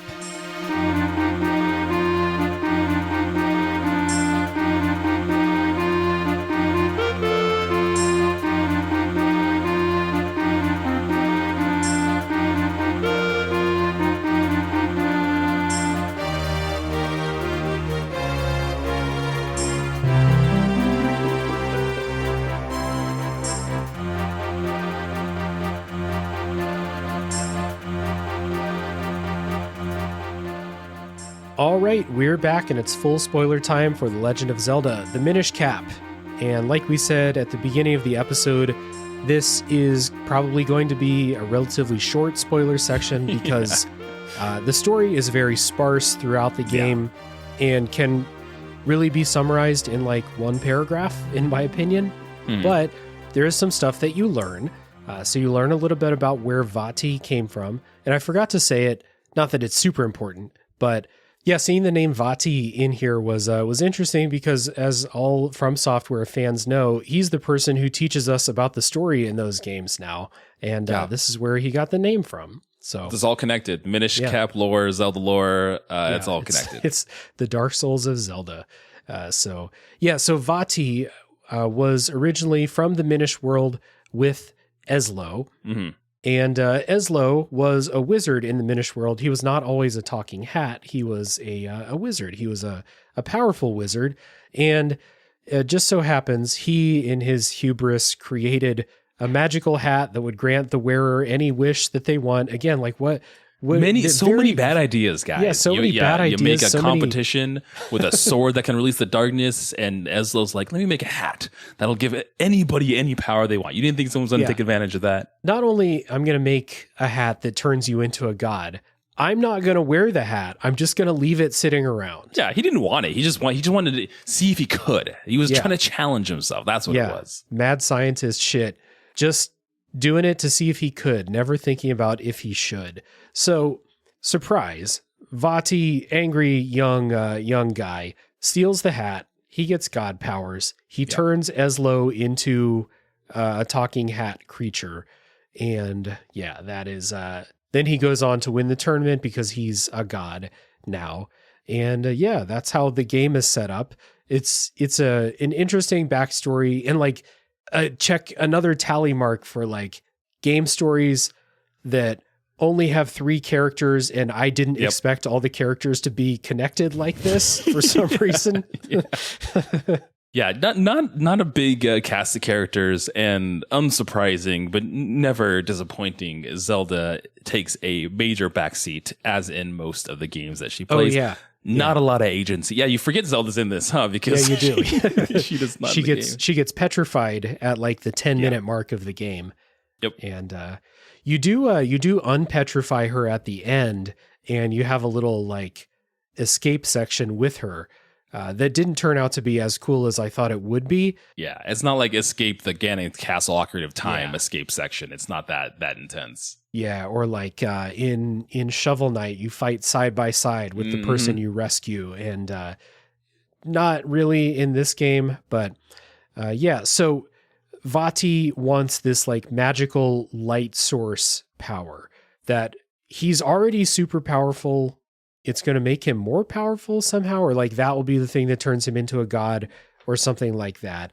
Will give him the ultimate power. He's greedy. That's the thing, is he wants more power. Yeah.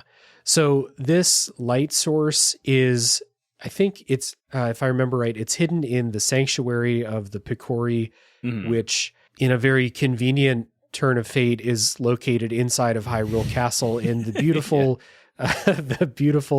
what's the word for it? Courtyard. Yeah, just right in the open. The randomly very beautiful courtyard that nobody ever goes in, but it's there. It's perfect. Surprise, that's where like the magical Picori sanctuary is. Yep. And it opens up every 100 years, and that's today, if as luck would have it. Yeah. Isn't that great? Yeah. Everything is really just coming up Link in this game. it's really the year of Link, really. That's what's been happening. They do throw a kind of interesting plot twist at you as you are kind of working with the king throughout the game. The king wants you to go do these things that will help unpetrify Zelda. but it's actually Vaati who has possessed the king. Yes. Like in the Lord of the Rings with Saruman possessing the king. Theoden, that's his name. So I actually wonder, like, I don't know how long this game took to make, but it came out during the run of the Lord of the Rings movies. They saw that and they're like, hold on, wait a second. That's a good idea. Let's do that too. Yeah, but it is kind of cool where it's like the king's been helping you get more powerful, but also possibly going to help himself get more powerful than you when you get powerful enough to find the light source. Again, like the planning in this game, like nobody has a good plan. No one has a good plan. Also, it's one of those things too when Vaati possesses the king, where it's like the immediately like personality switch. He's like Vaati's not even like trying to blend in. He's just like angry Vaati, like ordering his guards to go do things, and even they're like, "Are you okay? You're the king. I won't question you." Yeah. What this means for you for a lot of the game is that Hyrule Castle is not inaccessible, but you can't just walk in the front door. So you have to do stealth with the guards outside. I hated this.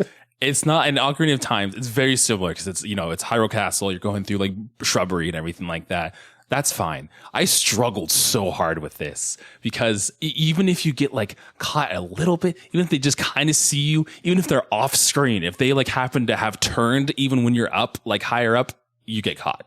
Interesting. I thought they were really stupid. And the only times I got caught was because I was like, let's see how stupid they are. Can I walk beside them? Okay, maybe turns out I can't do that. It's because I was trying to rush this. I was like, I can do this. Let me go through this. And I would like get caught, which only fueled my frustration and my want and desire to do this quicker. So I kept getting stuck in that loop. Yeah. Yeah. So, that is the story.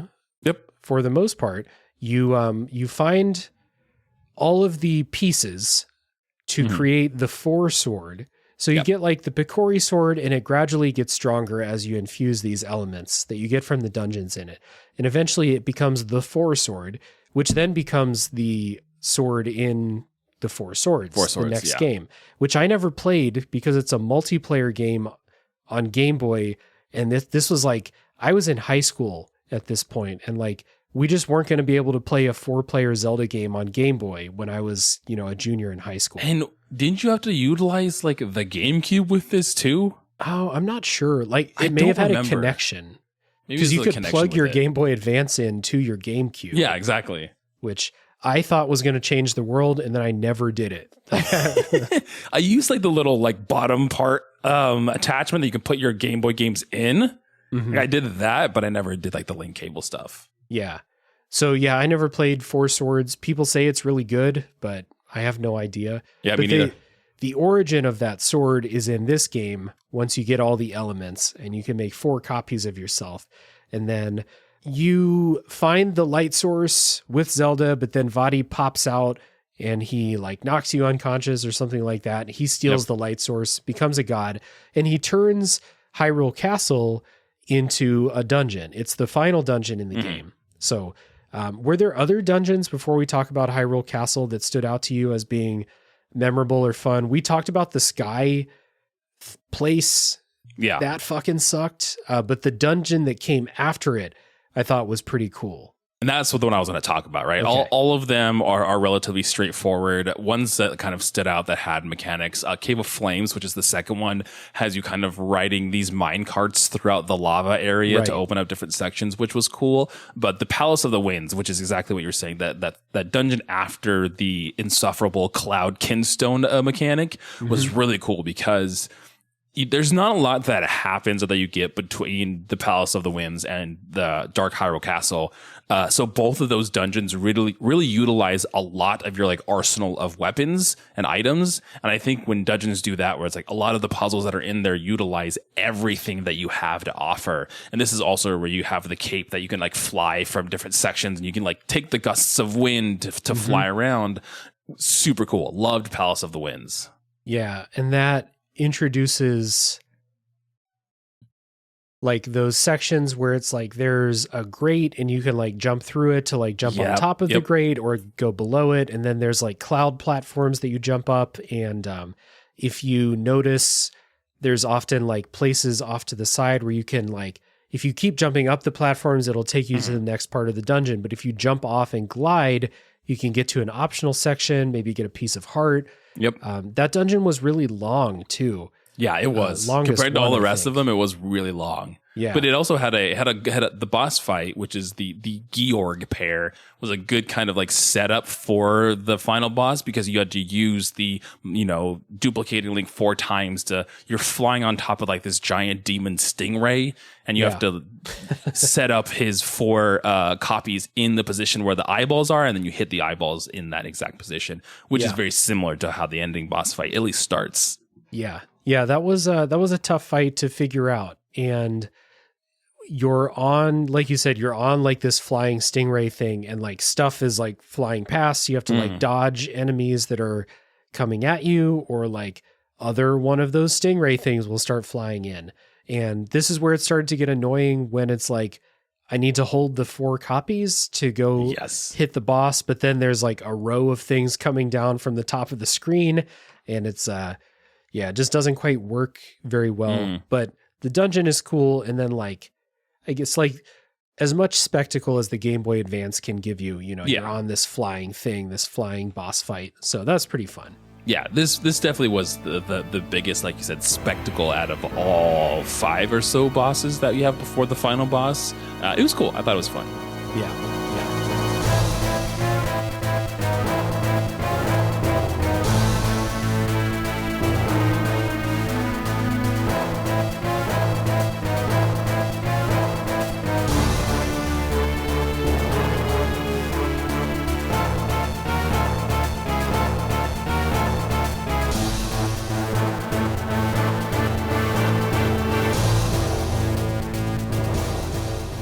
So Hyrule Castle gets turned into this this evil version of it, and it becomes the final dungeon.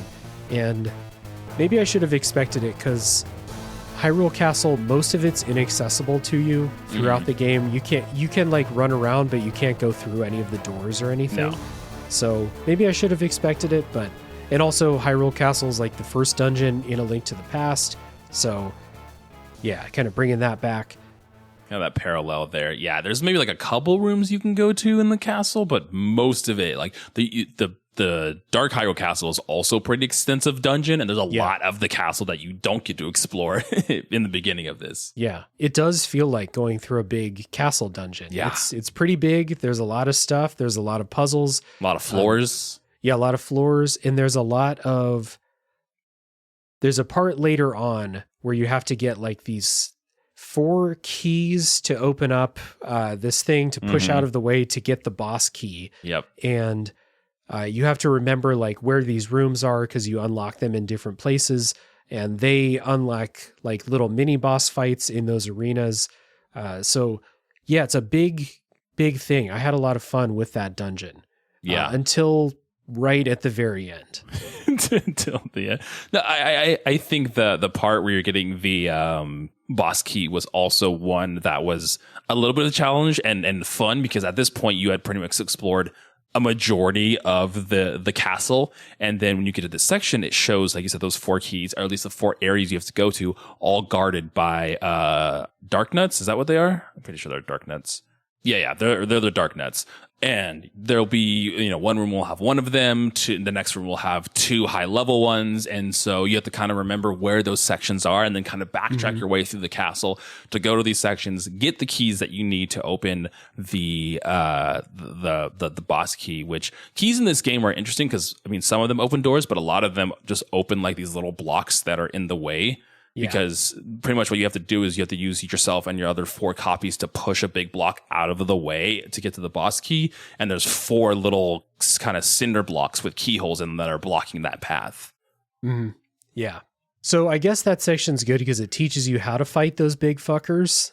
Because after that, you go through the boss door, and Vaati is like, he's ringing these bells. I don't know why this is going on, but this big bell is ringing. You have to reach Vaati before it rings 3 times, and you have to go through like a gauntlet of enemies to do it. The first one's easy. You can just Pegasus boots through everything.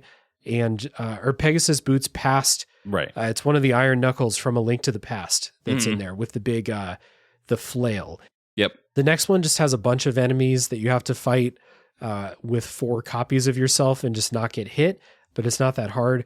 And the bell will ring once you go through those doors, no matter how fast you do it. The third part is you have to fight 3 of those big armored things, and you have to do it within a certain time or the third bell will ring and you get a game over. Yeah, time trial final boss dungeon was not in my Minish Cap bingo card. I was not expecting to have to be timed to do this last thing. And we already mentioned that, doing combat with copies is hard. It's even harder when you're timed and that's necessary to progress. Yeah, this part was really tough. Like, if you just fight them straight up, then it just takes too long. To fight. And the third bell will ring, you'll get a game over. If you go super aggressive, you'll get hit a bunch because they hit hard. And if I remember right, there are no health refills or like very little after that before you actually fight Vaati. So I had to figure out a strategy where if you use the Pegasus boots, you can dash through them and then turn around and hit them in the back. Yep. And that was how I did it. Otherwise, before I did that, I probably tried this section 5 times and got to Vaati 1 time. And I either died or ran out of time or something the other times. Because it's just like, it's these 3 big enemies that try to surround you and they just hold their shields up.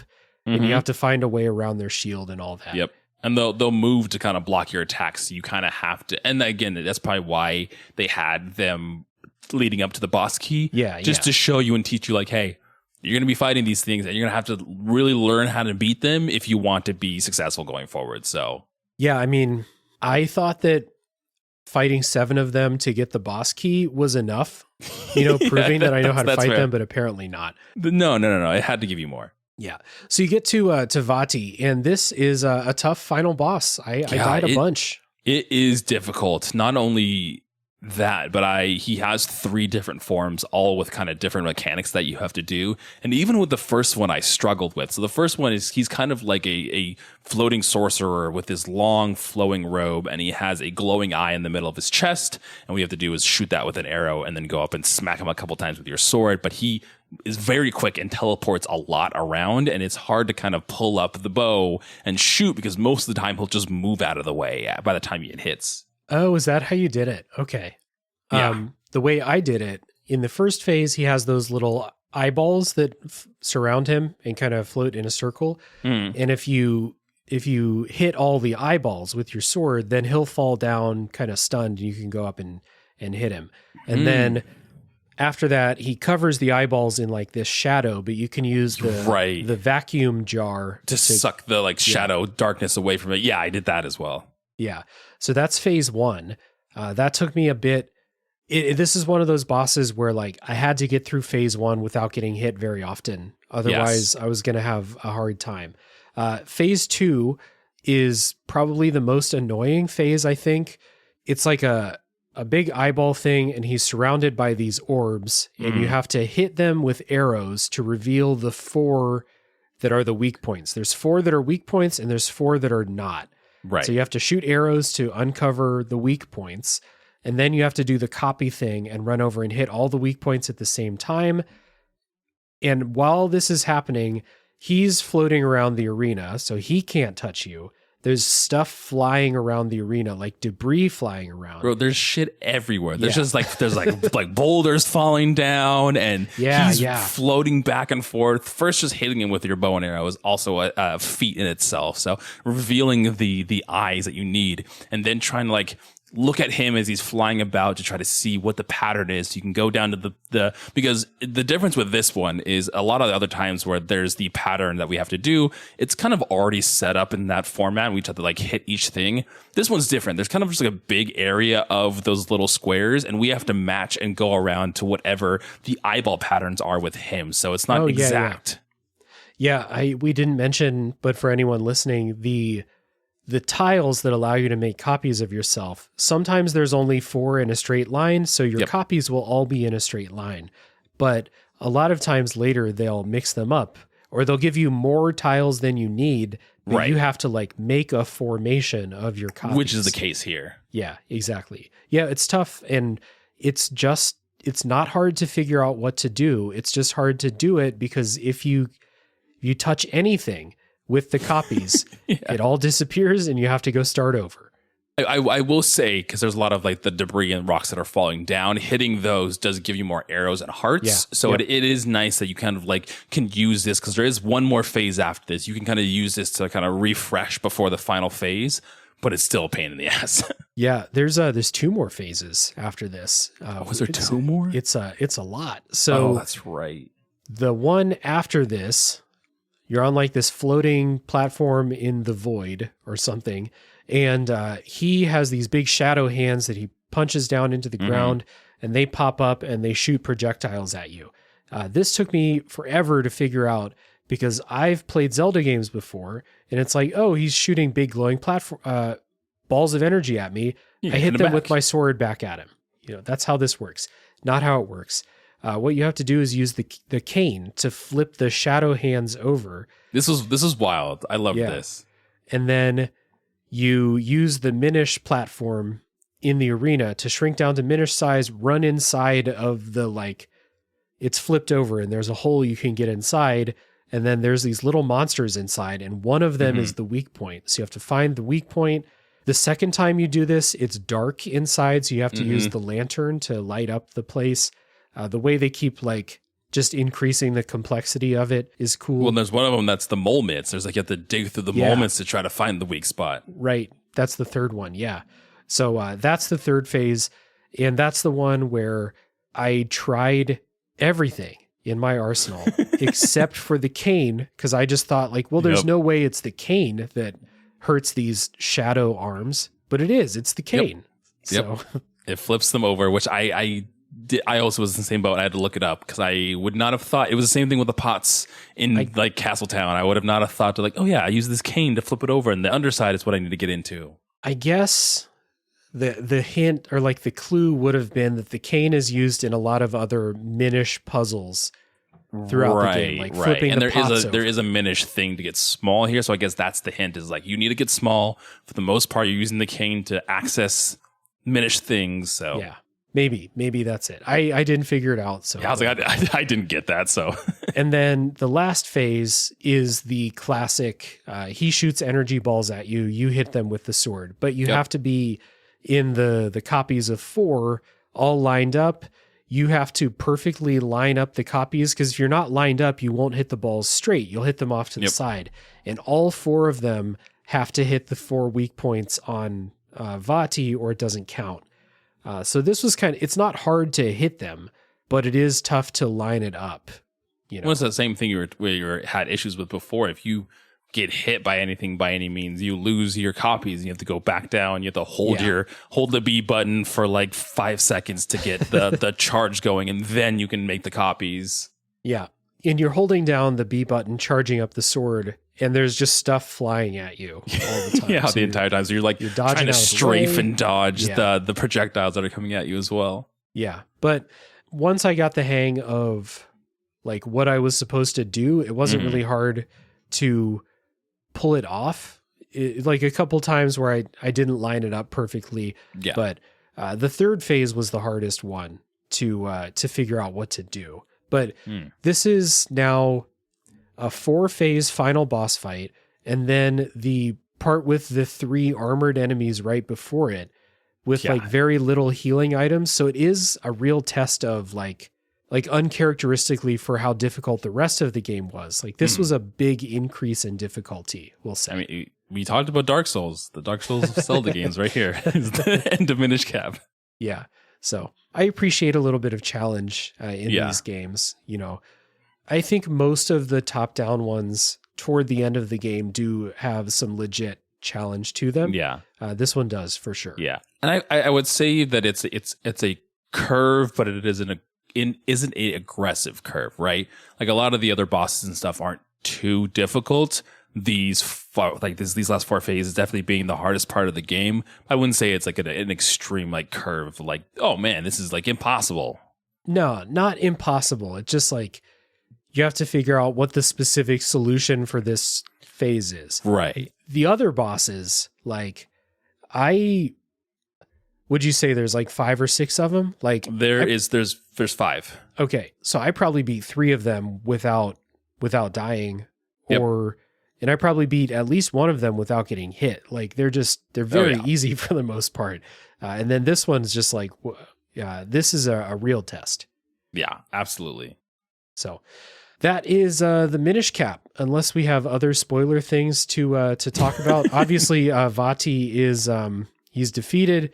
Everybody turns back from stone. Yay. People who were turned into monsters turn back to people, and the world is saved. The world is saved for now until the next game, where the world's not. And the Minish, they go back into the sanctuary, or the sanctuary closes up because it opens up once every 100 years, and the time is over. Conveniently, right after you're finished, that's the end of the time. And be like, oh, you're inside fighting Vaati, and it closed up. So Link's trapped in there for 100 years, and that's. But no. Very neat ending. You know what to expect. End credits of the Minish Cap do the cool Zelda thing where like they play like a medley of the songs, and they show you people around the world and everything, all the places you've been and all of that. So it's a nice ending. Yeah, you get a kind of little heartfelt like goodbye from Eslo as he also goes into the spirit realm with all the other Minish. It's good. It's a nice little ending. Yeah. So that is the Minish Cap. And Jared, thank you so much for joining me for this really fun game and fun conversation. Thanks for having me on. And this was I had already had this on my list of my backlog. I had wanted to play through a lot of these older Zelda games, so this was a perfect excuse to do so. So I finally chipped away another one of the Zelda games off the backlog. Nice. What do you think would be like the next one that you're going to go to? I haven't done the Oracle games, so I haven't done the Seasons or Ages. It's the remakes. I haven't played the remake of Link's Awakening. I've played through Link's Awakening before, but I haven't played through that one. So I kind of want to at least try that one out. I think that's the only one I'm missing at this point. Nice. I've played through most of I played all the 2Ds. There's no 3Ds that I've missed. Yeah, just the Oracle games I haven't played. Well, I haven't played like the CDI games or anything like that. Right. I don't know if anybody should play those. Maybe as a curiosity. Yeah. The Oracle games, I played those when I was a kid. I remember liking them, and I haven't, it's been 20 years since I played them. So that's on my backlog resolutions list for 2024. So we'll see if I do it. There's whispers about those games getting like the Link's Awakening treatment and getting some kind of remake. So that would be cool to kind of just like have a modern version of those games. Yeah, those are ones that people have been kind of clamoring for a while. I think they're on NSO. I was going to say, I think that might kind of like hit that theory because they are on NSO, but who knows? Yeah. Who knows? Nintendo's into remaking stuff now, so anything's possible, I suppose. So anyway, this has been a great time, man. Thank you again for taking the time. Good conversation as always. I appreciate you. Yeah, thanks for having me, man. It was a great time. Yeah, and everybody listening, thank you. One more plug for you to go down in the show notes. Check out Play Along Podcast. Lots of good stuff over there, including some Zelda content, but lots of other stuff too. And tune in next week for the next game to come out of the backlog.